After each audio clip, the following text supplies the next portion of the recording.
हफ्ते से इजराइल के साथ जो होने वाला है इंटरनेशनल सतह पर, उसका आप अंदाजा नहीं लगा सकते।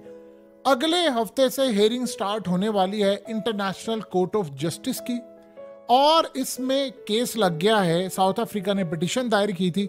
ये केस लगा है इजराइल ने जो वियना कन्वेंशन की खिलाफ वर्जी की, जो जंग के दौरान वॉर क्राइम्स किए, जो इन्होंने फलस्तीनियों को वहां पर मारा, मासूमों को मारा, मस्जिदें, चर्च, आम लोग, यानी वो इन्होंने बम इस्तेमाल किए जो असल में वियना कन्वेंशन के मुताबिक इस्तेमाल करने की इजाजत नहीं है।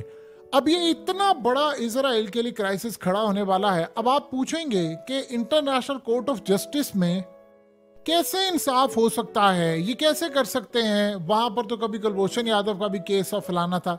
देखिए, वो केस हमने सही तरह लड़ा नहीं था। यहां पर जो मामला है वो बिल्कुल अलग है। इसमें सूरत हाल ये है कि सबसे पहले इसको बैक कर रहा है अमेरिका। आप पूछेंगे अमेरिका क्यों बैक कर रहा है?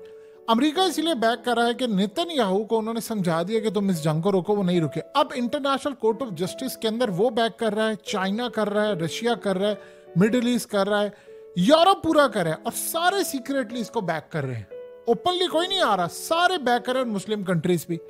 यहां पर अब जो सूरत हाल पैदा होगी उसमें जो एविडेंस पेश होंगे वॉर क्राइम्स में, नेतन्याहू का ठहरना बिल्कुल नामुमकिन है। यानी इसमें यह बताया जाएगा, एक एक सबूत पेश किया जाएगा कि जंग असल में वियना कन्वेंशन के मुताबिक आप जब किसी भी मुल्क के अंदर जंग लड़ते हैं तो कुछ रूल्स होते हैं। आप निशाना नहीं बनाते हस्पतालों को, मस्जिदों को, बहुत सारी चीज़ों को।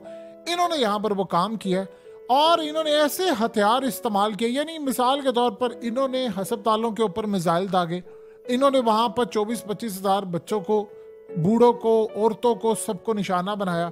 फिर उसके बाद सारी सूरत हाल आपके सामने है, कैसे वो वीडियोस, डाटा, एक एक चीज़ मौजूद है। अब नेतन्याहू के खिलाफ वॉर क्राइम्स की पूरी लिस्ट है और वहां से जो फैसला आना है वो इजराइल के खिलाफ आना है, और गालिबन वो ये भी फैसला आ सकता है कि इजराइल को इस जंग के लिए रोकने के लिए ऑर्डर जारी हो और उसको वो इंप्लीमेंट करवाएंगे।